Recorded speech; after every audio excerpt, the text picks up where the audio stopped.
امت مصطفیٰ علی صاحبہ الصلاۃ والسلام مجموعی طور پر اور عمومی یعنی اکثری طور پر شرک میں مبتلا نہیں ہو سکتی۔ اللہ رب العزت نے اس امت کو مجموعی اور عمومی طور پر شرک میں مبتلا ہونے سے محفوظ فرمایا ہے۔ محمد علی مرزا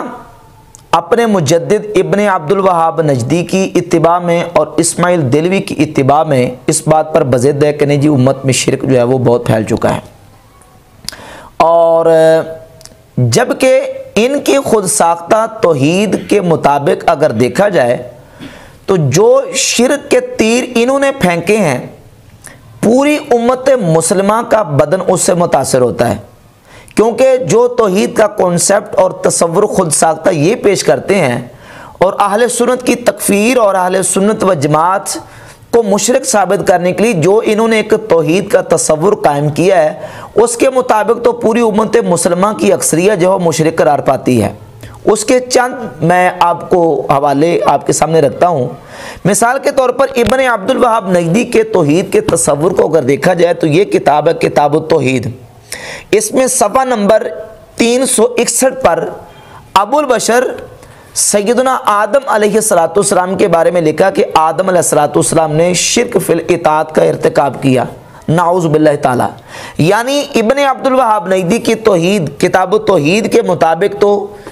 تاریخ انسانیت کا سب سے پہلا مشرک حضرت سیدنا ابو البشر آدم علیہ السلام قرار پاتے ہیں، نعوذ باللہ تعالی۔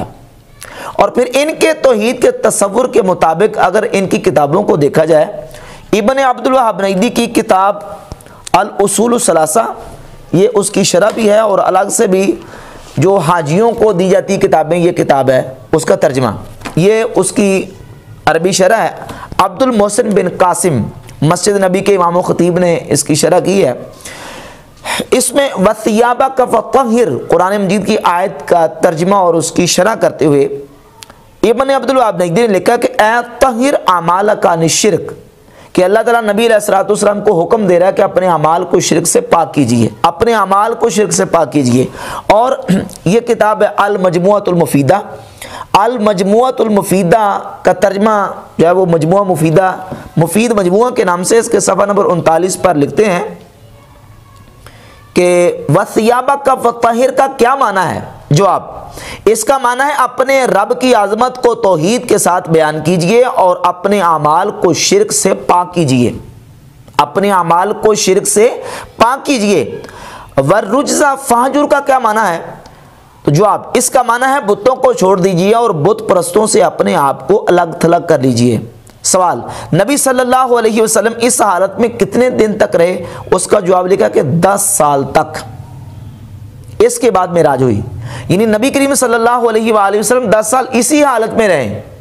اور پھر اللہ رب العزت نے آپ کو معراج کرویا۔ اور یہ جو حکم ہے وَثِيَابَكَ فَطَهِّرْ اپنے کپڑوں کو پاک رکھیے، اس کا ترجمہ یہ کیا کہ اپنے اعمال کو شرک سے پاک کیجیے، العیاذ باللہ تعالی۔ اور ابن عبد الوہاب نجدی کے آنے سے پہلے حالات کا ذکر کرتے ہوئے ابن عبد الوہاب نجدی کے پوتے عبد الرحمن بن حسن بن محمد بن عبد الوہاب نجدی نے اپنی کتاب فتح المجید شرح کتاب التوحید کے صفحہ نمبر کتاب التوحید کے صفحہ نمبر 6 پر لکھا ہے کہ ابن عبد الوہاب نجدی نے کیا کارنامہ سر انجام دیا۔ لکھتا ہے کہ وَتَصَدَّى لِدَعْوَةِ أَهْلِ نَجْدٍ إِلَى التَّوْحِيدِ الَّذِي هُوَ أَسَاسُ الْإِسْلَامِ وَالْإِيمَانِ، کہ ابن عبد الوہاب نجدی نے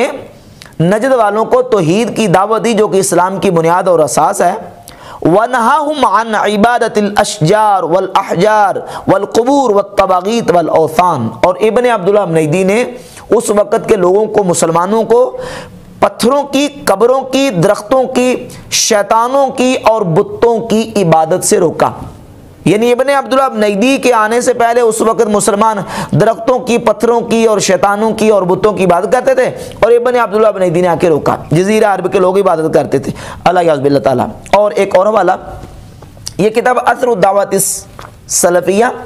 فی توحید المملکۃ العربیہ السعودیہ، اس کے صفحہ نمبر 23 پر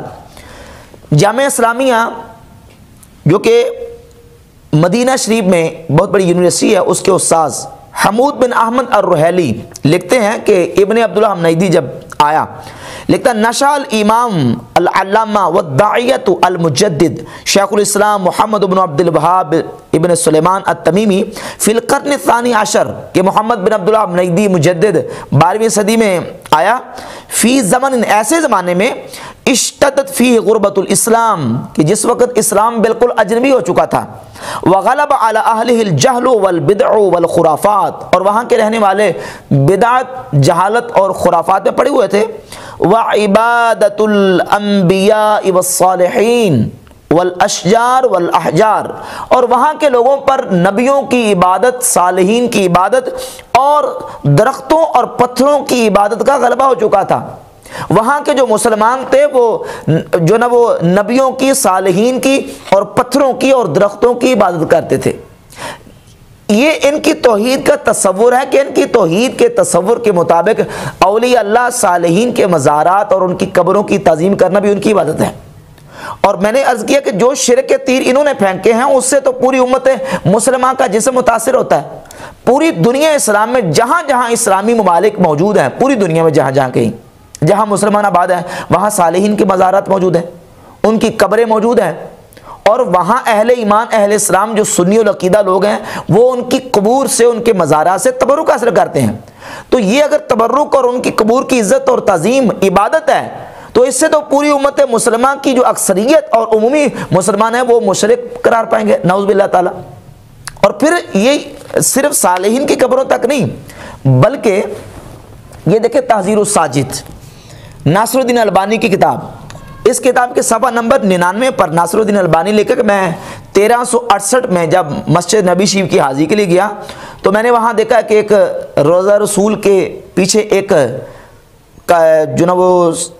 دیوار اٹھی ہوئی ہے اور وہاں لوگ جاتے ہیں اور وہاں لوگ تبرک کے لیے نماز پڑھتے ہیں اور یہ سمجھتے ہیں کہ اشارۃ الی ان ھذا مکان خاص للصلاۃ وراء القبر، یہ اشارہ ہے کہ یہ جو مکان خاص ہے قبر شریف کے پیچھے نماز پڑھنے کے لیے۔ فعجبت حینئذ کیف ظلت ھذہ الزہرۃ الوثنیہ قائمۃ حتی فی عہد دولت التوحید۔ ناصر الدین البانی لکھتا ہے کہ میں بڑا متعجب ہوا کہ یہ کھلی اور ظاہر بت پرستی مسلمانوں کے ملک میں ہو رہی ہے، یعنی روضہ رسول کے پاس اور اصحاب صفہ کے چبوترے پہ جا کے نماز پڑھنا، اس کو بھی ظاہر بت پرستی،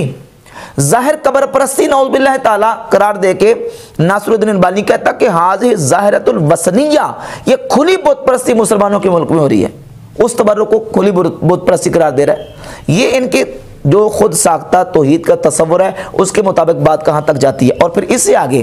یہ کتاب ہے شرح صدور بتحریم رفع القبور، قاضی شوکانی کی، اس کتاب کے صفحہ نمبر 35 پر حاشیے میں لکھا ہے نبی کریم صلی اللہ علیہ وآلہ وسلم کے مزار پر انوار حضور کی قبر شریف کے بارے میں لکھا ہے فالقبر المعظم المقدس وثن وصنم بكل معانی الوثنیہ، کہ رسول اللہ صلی اللہ علیہ وآلہ وسلم کی قبر مقدس معظم جو ہے وہ ہر اعتبار سے بت ہے، نعوذ باللہ تعالی۔ لو کان الناس یعقلون، اگرچہ لوگ عقل نہیں رکھتے۔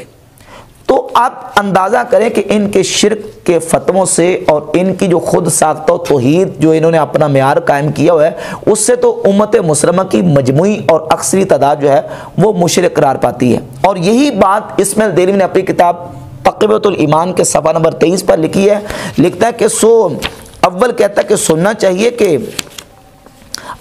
چاہیے کہ شرک لوگوں میں بہت پھیل رہا ہے اور اصل توحید نیاب، یعنی مسلمانوں میں شرک بہت زیادہ آ چکا ہے اور اصل توحید نیاب، توحید بالکل تھوڑی سی رہ گئی ہے۔ حالانکہ قرآن مجید اور احادیث طیبات آپ پڑھ کے دیکھیں، نبی پاک صلی اللہ تعالی علیہ وآلہ وسلم کی امت مصطفیٰ یہ خیر امت ہے، یہ امت وسط ہے۔ سورہ آل عمران کی آیت نمبر 110 میں اللہ رب العزت فرماتا ہے کہ کنتم خیر امت اخرجت للناس، تم بہترین امت ہو جو لوگوں کے لیے نکالی گئی۔ اور سورۃ البقرہ کی آیت نمبر 143 میں وَكَذَلِكَ جَعَلْنَاكُمْ أُمَّةً وَسَطًا، اور ایسے ہی ہم نے تمہیں امت وسط بنایا، امت وسط بنایا لِتَكُونُوا شُهَدَاءَ عَلَى النَّاسِ، تاکہ تم لوگوں پر گواہ ہو جاؤ۔ اب یہ امت خیر ہے، امت وسط ہے، اور نبی پاک صلی اللہ تعالیٰ علیہ وآلہ وسلم ارشاد فرماتے ہیں، صحیح بخاری کی 6528 نمبر حدیث ہے، فرماتے ہیں کہ کل جنتی جو جنت میں داخل ہوں گے، حضور فرماتے ہیں اس ذات کی قسم جس کے دست قدرت میں میری جان ہے، میری امت آدھے جنتی وہ ہوں گے جو میری امت کے لوگ ہوں گے۔ یعنی امت کی فضیلت بیان فرمائی رسالت مآب صلی اللہ علیہ وسلم نے۔ اور حضور علیہ السلام کی حدیث جامع ترمذی میں 2546 نمبر اور سنن ابن ماجہ میں 4299 نمبر، حضور فرماتے ہیں اہل الجنت 20 و 100 صف، جنتیوں کی 120 صفیں ہوں گی، 80 من هذه الامه و40 من سائر الامم، 80 صفیں صرف اس امت کی ہوں گی،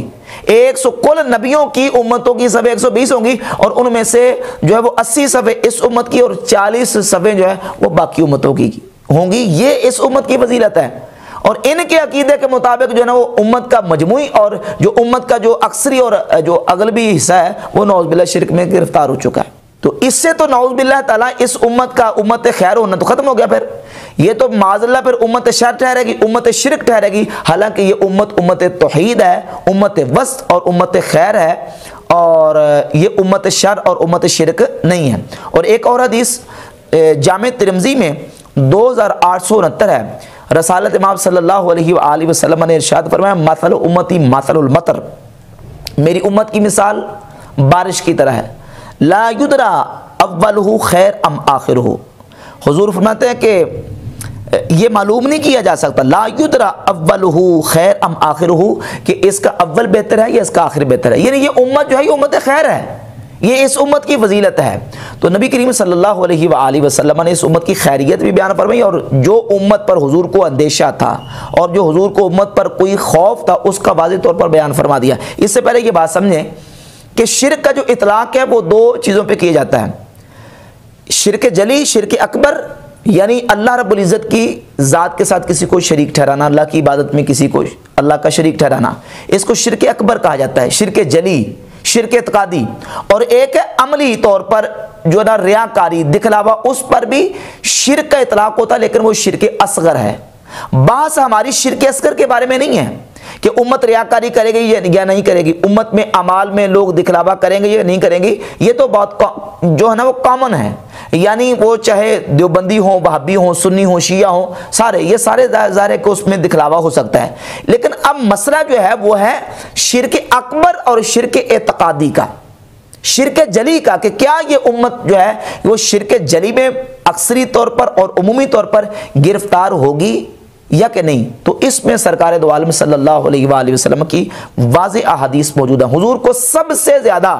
اپنی امت پر جس چیز کا خطرہ اور خوف تھا وہ تھا ریاکاری کا، جس کو شرک اصغر کہا جاتا ہے۔ اگر حضور علیہ السلام کو اپنی امت پر شرک اکبر اور شرک جلی کا خوف ہوتا تو حضور اس کا ذکر کرتے، حضور اس کا نام لیتے۔ مسند احمد ابن حنبل میں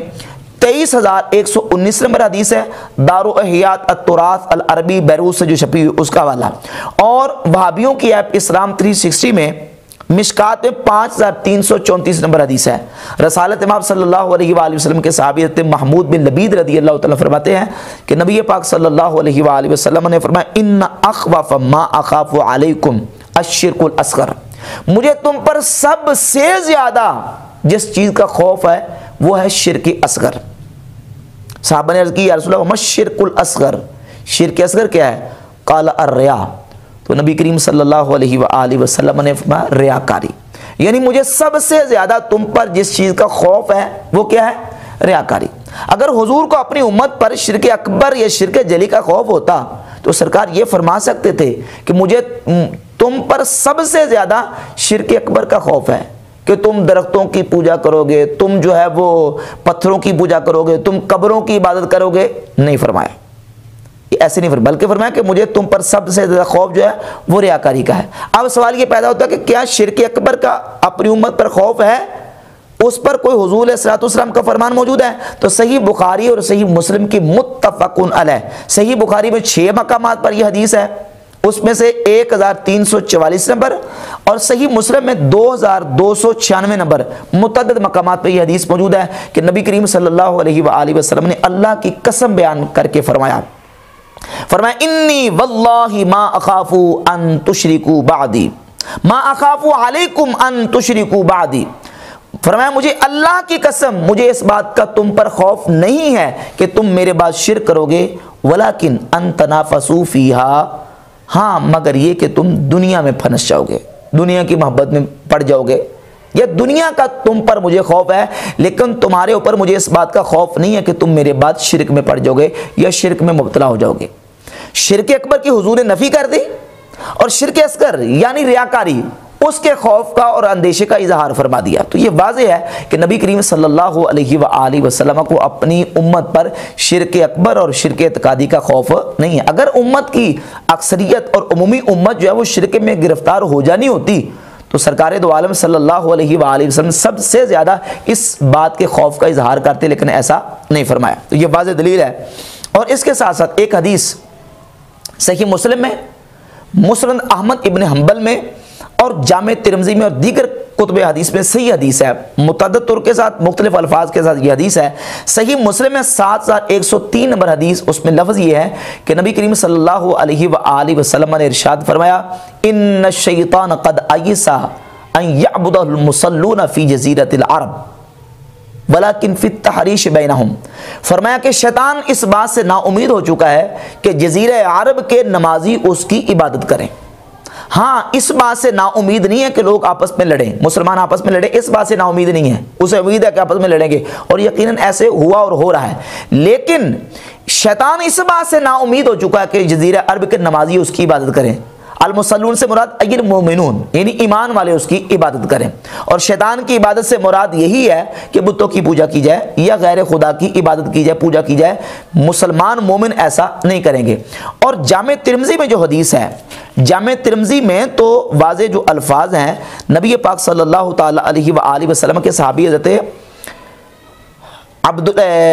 عمر ابن الاحوص رضی اللہ تعالیٰ عنہ کہتے ہیں کہ حضور اکرم صلی اللہ علیہ وآلہ وسلم نے اپنے صحابہ اکرام رضی اللہ تعالی عنہم سے فرمایا ای الیوم ھذا، حجۃ الوداع کے موقع پر فرمایا کہ صحابہ آج کون سا دن ہے؟ تو صحابہ اکرام رضی اللہ تعالی عنہم نے عرض کی یا رسول اللہ صلی اللہ تعالی علیہ وسلم آج حج اکبر یعنی حجۃ الوداع کا دن ہے۔ تو حضور علیہ السلام نے فرمایا الا، خبردار ہو جاؤ، وَإِنَّ الشَّيْطَانَ قَدْ أَيِّسَ مِنْ أَنْ يُعْبَدَ فِي بِلَادِكُمْ هَذِهِ أَبَدًا، شیطان اس بات سے نا امید ہو چکا ہے کہ تمہارے ان شہروں میں کبھی بھی شیطان کی عبادت کی جائے، ابدا، کبھی بھی شیطان کی عبادت ان شہروں میں نہیں ہو سکتی۔ شیطان اس بات سے نا امید ہو چکا ہے۔ جامع ترمذی، اور جامع ترمذی میں اس حدیث کا نمبر ہے 2159، اور مسند احمد ابن حنبل میں الفاظ یہ ہیں ان الشیطان قد ایس ان یعبد بارضکم هذه، فرمایا کہ شیطان اس بات سے نا امید ہو چکا ہے کہ تمہاری اس زمین یعنی جو جزیرہ عرب ہے اس میں شیطان کی عبادت کی جائے، شیطان اس بات سے نا امید ہو چکا ہے۔ یہ مسند احمد ابن حنبل میں 8522 نمبر حدیث ہے، دار احیاء التراث العربی بیروت سے جو کتاب چھپی ہے۔ تو بحمد تعالی ان احادیث سے یہ بات بالکل واضح ہوتی ہے کہ امت مصطفیٰ جو ہے وہ عمومی طور پر شرک میں گرفتار نہیں ہو سکتی، یہ امت توحید ہے۔ اور ایک بڑی واضح اور صاف حدیث جو کہ مسند احمد ابن حنبل میں 16671 نمبر جو دار احیاء التراث العربی بیروت سے چھپی ہے، اور ایک اور دوسری جو مسند احمد بن حنبل غیر مقلد احمد شاکر کی تحقیق کے ساتھ اور حمزہ احمد زین کی تحقیق کے ساتھ شائع ہوئی ہے، اس میں 17056 نمبر اس حدیث کا نمبر ہے، اور محقق غیر مقلد نے اس کو کہا اسنادہ حسن، اس کی سند حسن ہے۔ اور وہ حدیث یہ کہ حضرت شداد بن اوس رضی اللہ تعالیٰ عنہ نبی پاک صلی اللہ تعالیٰ علیہ وآلہ وسلم کے صحابی، وہ کہتے ہیں کہ نبی پاک علیہ السلام کی بارگاہ اقدس موجود تھا، تو حضور نے فرمایا کہ اتخوف علی امتی الشرک والشہوۃ الخفیہ، مجھے اپنی امت پر شرک اور شہوت خفیہ کا خوف ہے۔ حضرت شداد کہتے ہیں میں نے عرض کی یا رسول اللہ اتشرک امتک من بعدک، حضور کیا آپ کی امت آپ کے بعد شرک کرے گی؟ قال نعم، فرمایا ہاں کرے گی، لیکن ساتھ ہی سرکار دو عالم علیہ السلام نے واضح کر دیا، اما خبردار، انہم لا یعبدون شمسا ولا قمرا ولا حجرا ولا وثرا، خبردار ہو جاؤ، میری امت سورج کی پوجا نہیں کرے گی، چاند کی پوجا نہیں کرے گی، اور پتھروں کی اور بتوں کی پوجا نہیں کرے گی، ولیکن یراؤون باعمالہم، ہاں اور وہ لیکن اعمال میں ریاکاری کریں گے، ریاکاری کریں گے، دکھلاوا کریں گے، لیکن چاند کی، سورج کی، پتھروں کی اور بتوں کی پوجا ہرگز نہیں کریں گے۔ نبی کریم صلی اللہ علیہ وآلہ وسلم نے ان چیزوں کی نفی فرما دی، ریاکاری کریں گے لیکن ان چیزوں کی عبادت نہیں کریں گے۔ اب یہ جو حدیث ہے غیر مقلد احمد شاکر کی تحقیق کے ساتھ جو مسند احمد بن حنبل چھپی ہے، اس میں بھی اس حدیث کو اسنادہ حسن کہا گیا، اور امام حاکم نے مستدرک الصحیحین کی جلد 5 صفحہ نمبر 248 پر 8106 نمبر حدیث یہ بیان کی ہے، اور اس حدیث کو امام حاکم نے جو نا وہ صحیح قرار دیا۔ شعب الایمان میں امام بہقی 6830 نمبر حدیث لے کے جلد نمبر 5 صفحہ نمبر 333 پر، اور امام ابو نعیم اصفہانی محدث اپنی کتاب حلیۃ الاولیاء جلد نمبر 1 صفحہ نمبر 336 پر 2 سندوں کے ساتھ 899 اور 900 نمبر 2 سندوں کے ساتھ اس حدیث کو لے کے آئے ہیں۔ مضمون اس حدیث کا ملتا ہے، اور اس حدیث کی 2 سندیں۔ اب اس میں ایک راوی ہے عبد الواحد بن زید، عبد الواحد بن زید پر ان کے حافظے کی بنیاد پر بعض محدثین نے کلام کیا ہے، لیکن ان کے 2 متابع موجود ہیں۔ ایک متابع ہے خالد بن محمود بن الربی جو کہ حلیۃ الاولیاء میں 899 نمبر روایت کے اندر موجود ہیں، اور ان کا ایک متابع حسن بن زکوان جو کہ سنن ابن ماجہ میں 4205 نمبر حدیث پہ موجود ہے، لہذا ان 2 متابع کی بنیاد پر بھی یہ حدیث کم از کم درجہ حسن کو پہنچتی ہے۔ تو نبی پاک صلی اللہ تعالیٰ علیہ وآلہ وسلم کی ان واضح احادیث سے یہ بات ثابت ہوتی ہے کہ امت مصطفیٰ عمومی اور اکثری اور مجموعی طور پر شرک میں گرفتار نہیں ہو سکتی۔ اب اس کے برعکس، اس کے مقابلے میں چند روایات پیش کی جاتی ہیں، اور روایات پیش کر کے ان سے استدلال کر کے یہ ثابت کرنے کی کوشش کی جاتی ہے کہ لیں جی امت اس وقت جو ہے وہ شرک میں گرفتار ہے۔ جس طرح اس میں دہلوی نے تقویۃ الایمان میں لکھا صفحہ نمبر 23 پر کہ سننا چاہیے کہ شرک بہت پھیل رہا ہے اور اصل توحید نیاب ہے، اصل توحید نیاب ہے، شرک بہت پھیل رہا ہے، یعنی ثابت یہ کرنے کی کوشش کی ہے کہ اس وقت امت مصطفیٰ کی اکثریت جو ہے وہ شرک میں گرفتار ہے، حالانکہ یہ بات بالکل غلط ہے۔ اب جو روایت پیش کی جاتی ہیں صحیح بخاری مسلم اور دیگر کتابوں سے، اس میں بنیادی طور پر یہ سمجھیں کہ بعض احادیث وہ ہیں کہ جن کا جو تعلق ہے وہ بالکل نادر صورت کے ساتھ ہے، اور اصول یہ ہے کہ النادر کالمعدوم للاکثر حکم الکل، جو نادر ہوتا ہے نا قلیل، وہ نہ ہونے کی طرح ہوتا ہے، اس نادر کی وجہ سے اکثریت اور مجموعی جو حصہ ہے اس پر حکم مرتب نہیں کیا جا سکتا۔ النادر کالمعدوم، نادر معدوم کی طرح ہوتا ہے۔ اور دوسری بات یہ ہے کہ جو روایات پیش کی جاتی ہیں ان روایات کا تعلق ہے قرب قیامت کے ساتھ۔ اب قرب قیامت حالات وہ نہیں ہوں گے جو اس وقت اب موجود ہیں، اور جس وقت جو امت ان حالات سے جو نا وہ گزر رہی ہے یہ حالات نہیں ہوں گے، بلکہ قرب قیامت حالات بہت زیادہ چینج اور تبدیل ہوں گے۔ مثال کے طور پر 1-2 روایت پہلے سنیں کہ قرب قیامت حالات کس طرح ہوں گے۔ نبی پاک صلی اللہ تعالیٰ علیہ وآلہ وسلم نے ارشاد فرمایا، صحیح مسلم میں 372 نمبر حدیث ہے، بدأ الاسلام غریبا وسیعود غریبا، اسلام اجنبی شروع ہوا تھا اور یہ جو اسلام ہے یہ لوٹ جائے گا اجنبیت کی طرف، یعنی ظاہر ہے کہ شروع سے مسلمان تھوڑے سے تھے اور بعد میں پھر ان کی کثرت اور بہت زیادہ تعداد ہوئی، اور اب بھی حمد تعالیٰ ہے، اور آہستہ آہستہ یہ ہوگا کہ پھر مسلمان تھوڑے رہ جائیں گے، اور یہ کب؟ یہ قرب قیامت چیزیں واقع ہوں گی۔ اور ایک حدیث صحیح مسلم میں 313 ہے، یصبح الرجل مؤمنا، مسلمان مومن صبح کرے گا مومن ہونے کی حالت میں، ویمسی کافرا، اور شام کو کافر ہوگا، صبح کو مومن اور شام کو کافر، اور شام کو مومن اور صبح کو کافر۔ اب قرب قیامت جو حالات بن جائیں گے، سیدنا عبداللہ ابن مسعود رضی اللہ تعالیٰ عنہ فرماتے ہیں، صحیح مسلم میں 4957 نمبر حدیث ہے، لا تقوم الساعہ الا علی شرار الخلق، فرماتے ہیں قیامت قائم نہیں ہوگی مگر بدترین مخلوق پر، جو بدترین لوگ ہیں ان پر قیامت قائم ہوگی. ہم شر اہل الجاہلیہ، وہ جاہلیت کے لوگوں سے بھی زیادہ بدترین ہوں گے جن پر قیامت قائم ہوگی. اور قرب قیامت اس طرح کے لوگ رہ جائیں گے. اب دیکھیں پہلے وہ حدیثیں جن سے استدلال کرتے ہیں. مثلا صحیح بخاری کی 7116 نمبر حدیث ہے، اور صحیح مسلم میں 7298 نمبر حدیث. دیگر اس طرح کی بہت ساری احادیث ہے جس میں نبی کریم صلی اللہ علیہ وآلہ وسلم کا فرمان لا تقوم الساعہ، قیامت قائم نہیں ہوگی حتی تضطرب الیات نساء دوس علی ذی الخلصۃ.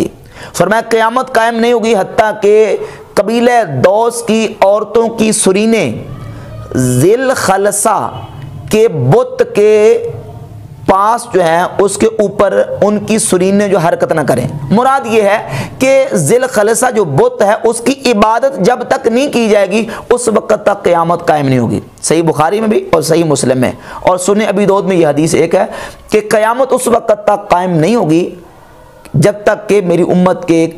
کچھ قبیلے جو ہیں وہ مشرکین کے ساتھ جا کے نہ مل جائیں. ان احادیث اور روایات کو بیان کر کے استدلال یہ کیا جاتا ہے کہ امت جو ہے اس وقت جو ہے نا وہ اکثر حصہ شرک میں گرفتار ہے. جبکہ اگر ان احادیث کو آپ تفصیل اور ڈیٹیل کے ساتھ دیکھتے ہیں تو واضح ہوگا کہ ان کا تعلق قرب قیامت کے ساتھ ہے. مثلا صحیح مسلم میں 7299 7299 حدیث ہے. ام المؤمنین سیدتنا عائشہ صدیقہ رضی اللہ تعالیٰ عنہ فرماتی ہیں کہ نبی پاک صلی اللہ تعالیٰ علیہ وآلہ وسلم نے فرمایا لا یذهب اللیل والنہار حتی تعبد اللات والعزی. فرمایا کہ دن اور رات نہیں جائیں گے، یعنی قیامت اس وقت تک قائم نہیں ہوگی جب تک کہ لات اور عزیٰ کی عبادت نہ کی جائے. جب تک لات اور عزیٰ کی عبادت نہیں کی جائے گی قیامت اس وقت تک قائم نہیں ہوگی. سیدہ عائشہ نے جب حضور علیہ الصلوۃ والسلام کا یہ فرمان سنا تو فوراً سرکار دو عالم علیہ الصلوۃ والسلام کی بارگاہ اقدس میں عرض کی یا رسول اللہ میں تو سمجھتی تھی کہ جب سے یہ آیت نازل ہوئی ہے سورہ توبہ کی آیت نمبر 33 هو الذی ارسل رسولہ بالہدی ودین الحق لیظہرہ علی الدین کلہ ولو کرہ المشرکون، کہ اللہ اپنے دین کو تمام ادیان پر غالب کرے گا. جب سے یہ آیت نازل ہوئی ہے میں یہ سمجھتی تھی کہ معاملہ ایسے ہی رہے گا. تو نبی کریم صلی اللہ علیہ وسلم نے فرمایا عائشہ معاملہ ایسے ہی رہے گا، یہ معاملہ ایسے ہی رہے گا حتیٰ کہ یبعث اللہ ریحا طیبہ، حتیٰ کہ اللہ رب العزت ایک پاکیزہ ہوا کو بھیجے گا. اور مصدق کے حق میں دیگر کتابوں میں یہ ہے کہ وہ بڑی ملائم ہوگی اور خوشبودار ہوا ہوگی. اور فرمایا کہ جب اللہ رب العزت اس ہوا کو بھیجے گا تو جو بھی مومن مسلمان جس کے دل میں رائی کے دانے کے برابر بھی ایمان ہوگا فتوفا، وہ تمام کے تمام کو فوت کر دے گی یہ ہوا اور تمام کے تمام اہل ایمان دنیا سے رخصت ہو جائیں گے. پھر کیا ہوگا فیبقى من لا خیر فیہ، بس وہ لوگ باقی رہ جائیں گے جن میں کوئی خیر اور بلائی نہیں ہوگی. فیرجعون الی دین آبائہم، اور وہ لوگ اپنے آباء و اجداد کے دین کی طرف واپس لوٹ جائیں گے، یعنی بتوں کی بات کرنی شروع کر دیں گے. کون؟ جن میں خیر نہیں ہوگی. اور کب؟ جب ہوا چلے گی، اور وہ ہوا چلے گی اور ہر مومن دنیا سے رخصت ہو جائے گا، باقی وہ رہ جائیں گے جو شرار الخلق ہیں. جس طرح کہ میں نے حوالہ دیا 4957 نمبر حدیث صحیح مسلم کا کہ سیدنا عبداللہ بن مسعود رضی اللہ تعالیٰ عنہ فرماتے ہیں لا تقوم الساعہ الا علی شرار الخلق، مخلوق میں سے جو بدترین مخلوق ہیں ان پر قیامت قائم ہوگی، بدترین لوگوں پر قیامت قائم ہوگی. اب جب طیب اور پاکیزہ ہوا چلے گی تو مومن مسلمان دنیا سے اٹھ جائیں گے. اب وہ ہوا کب چلے گی؟ قیامت کے قریب، جب بالکل قیامت کے بالکل پاس وقت آ جائے گا تو اس وقت یہ ہوا چلے گی. لیکن اسماعیل دہلوی کو مسلمانوں کو مشرک بنانے کا اتنا شوق چڑھا ہوا تھا. یہ کتاب تقویۃ الایمان، اس کے صفحہ نمبر 96 پر اسی حدیث کو بیان کر کے تو اسماعیل دہلوی نے لکھا 100 پیغمبر خدا کے فرمانے کے مطابق ہوا، یعنی وہ ہوا چل گئی اور اس وقت تو بس ہر طرف شرک ہی شرک پھیل چکا ہے. یعنی اس عبارت سے کہ 100 پیغمبر خدا کے فرمانے کے مطابق ہوا، یہ بات واضح ہوتی ہے کہ نعوذ باللہ تعالیٰ وہ ہوا چل چکی ہے اور پوری دنیا سے مسلمان فوت ہو چکے ہیں اور اب صرف مشرک اور کافری باقی بچ گئے ہیں العیاذ باللہ تعالیٰ. حالانکہ وہ یہ واقعہ کب پیش آئے گا؟ قرب قیامت. اور صحیح مسلم کی 7258 58 نمبر 7258 نمبر حدیث ہے، جس میں نبی پاک صلی اللہ تعالیٰ علیہ وآلہ وسلم نے جو قرب قیامت جو لوگ بتوں کی عبادت کریں گے اس حدیث کو بیان کیا، تو فرمایا کہ ان امتی سیبلغ، بلکہ اس کا حدیث کا شروع یہ کہ اللہ رب العزت نے میرے لیے زمین کو سمیٹ دیا اور میں نے زمین کے فرأیت مشارقہا و مغاربہا، میں نے اس کے مشرق کو اور مغرب کو دیکھ لیا۔ اور حضور فرماتے ہیں کہ جہاں تک اللہ رب العزت نے میرے لیے زمین کو سمیٹا مشرق اور مغرب تک، ان امتی سیبلغ ملکہا ما زوی لی منہا، اللہ رب العزت میری امت کی حکومت کو وہاں تک پہنچائے گا جہاں تک میرے لیے زمین کو سمیٹا گیا ہے۔ کہاں تک؟ مشرق سے لے کر مغرب تک، یعنی امت مصطفیٰ کی حکومت اور سلطنت مشرق سے لے کر مغرب تک جائے گی۔ جا چکی ہے یا جانی ہے؟ وہ جانی ہے، اور ظاہر ہے کہ وہ امام مہدی رضی اللہ تعالیٰ عنہ تشریف لائیں گے، حضرت سیدنا عیسیٰ علیہ السلام کا نزول ہوگا، یہ سارا واقعہ اس وقت پیش آئے گا۔ اچھا، اب وہ حکومت مسلمانوں کو مشرق سے لے کر مغرب تک ملنی ہے، ابھی ہوا چلنی ہے، لیکن یہ ہوا چلا کے بیٹھے ہوئے ہیں، اور یہ گویا کہ امت کو جناب صرف اپنے اس خود ساختہ توحید کے نشے کے اندر مست ہو کے وہ مسلمانوں کو مشرک بنانے کے در پہ ہیں۔ تو یہ سارے واقعات بتاتے ہیں، اور اس حوالے سے ایک اور حدیث بھی ہے، امام حاکم اپنی کتاب المستدرک الصحیحین کی جلد نمبر 5 صفحہ نمبر 448 پر 8832 نمبر حدیث لے کے حضرت عبداللہ بن عمر رضی اللہ تعالیٰ عنہ یہی قیامت کے واقعات بیان کرتے ہوئے ارشاد فرماتے ہیں کہ میں نے نبی پاک صلی اللہ علیہ وآلہ وسلم سے سنا، حضور فرماتے ہیں فَيَبْقَى شِرَارُ النَّاسِ، صرف جو بدترین لوگ ہیں نا وہ رہ جائیں گے، فَيَتَمَثَّلُ لَهُمُ الشَّيْطَانُ، پھر شیطان ان کے پیچھے لگ جائے گا اور ان کو اکسائے گا، بہکائے گا، پھسلائے گا اور کہے گا اَلَا تَسْتَجِيبُونَ وَيَأْمُرُهُمْ بِالْأَوْثَانِ، انہیں کہے گا تم میرا جواب کیوں نہیں دیتے، اور پھر ان کو حکم دے گا یأمرہم بالأوثان، بتوں کی عبادت کا، فَيَعْبُدُونَهَا، پس وہ لوگ جو شرار الخلق ہیں وہ بتوں کی عبادت کریں گے۔ کب؟ قرب قیامت۔ تو ان حدیث سے بحمد تعالیٰ یہ بات بالکل واضح، اور واقعات جو نا ان سے واضح ہوئی یہ بات کہ امت مصطفیٰ جو ہے وہ مجموعی اور اکثری اور عمومی طور پر شرک میں گرفتار نہیں ہو سکتی، اور یہ جو روایات اور احادیث پیش کرتے اور ان سے استدلال کرتے ہیں ان کا تعلق قرب قیامت کے ساتھ ہے۔